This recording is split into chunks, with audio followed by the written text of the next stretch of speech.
안녕하세요. 사람을 더 건강하게 인강한의원 최서우 원장입니다. 자궁성근증의 증상 중 가장 힘든 부분이 부정출혈입니다. 어떤 방법을 써도 잘 멈추지 않고 잠깐 멈췄다가 다시 시작되는 출혈은 큰 불안감을 불러올 수밖에 없습니다. 출혈의 양상은 개인차가 있는데 생리할 때 대량 출혈 후에 멈추는 경우, 생리는 정상적으로 하는데 생리 후에 출혈이 멈추지 않고 계속되는 경우, 소량의 출혈만 계속되고 생리는 없는 경우 등 다양하게 나타납니다. 그렇다면 한방에서는 자궁성근증으로 인해 나타나는 부정출혈을 어떻게 치료할까요?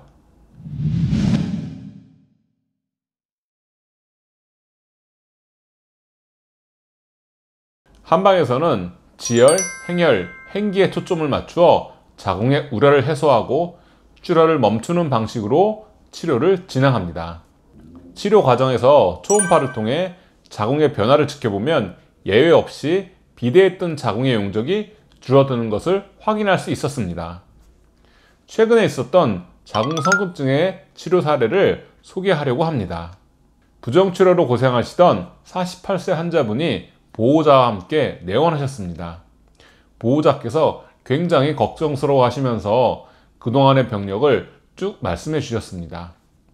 원래는 별 증상이 없다가 4개월 전부터 소량의 출혈이 멈추지 않고 계속되었다고 합니다.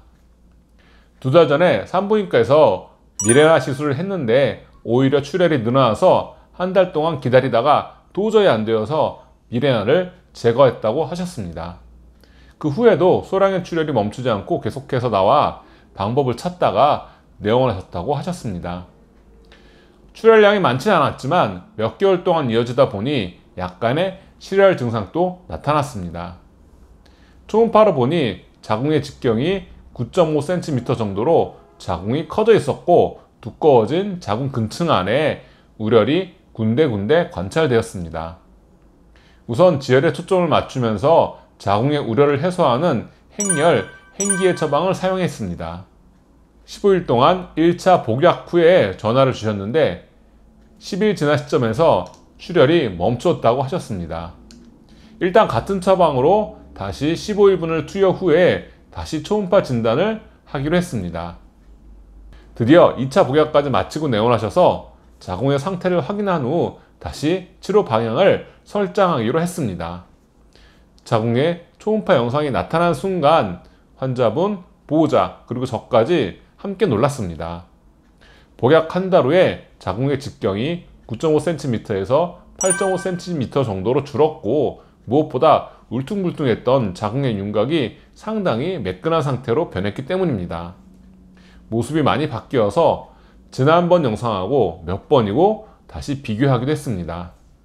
다시 복약을 한 달 더 진행한 후에 영상을 보았을 때는 직경이 8cm 정도로 더 줄어들었고 그동안의 부정출혈은 전혀 없었다고 합니다. 다만 생리 주기가 열흘 이상 늦춰지면서 생리량은 조금 많은 편이었다고 합니다.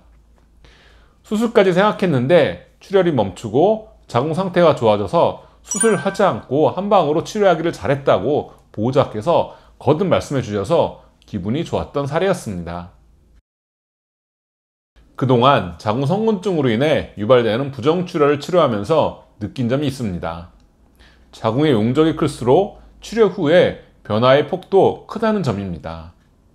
자궁의 용적이 커진다는 것은 자궁 근층 내의 성근증 조직 안에 그만큼 혈액이 많이 머물러 있다는 것이고 혈액의 이동에 의한 용적 변화가 치료 과정에서 초음파로 확인된 것이라고 생각합니다. 자궁의 용적이 크고 그 때문에 출혈량이 많은 편이어도 원리에 입각한 한방치료로 충분히 출혈을 멈추고 자궁의 용적도 변화시킬 수 있습니다. 자궁 적출 수술을 하지 않고 충분히 치료가 가능하다는 점을 꼭 기억하셨으면 좋겠습니다. 이상으로 이번 영상을 마치겠습니다. 감사합니다.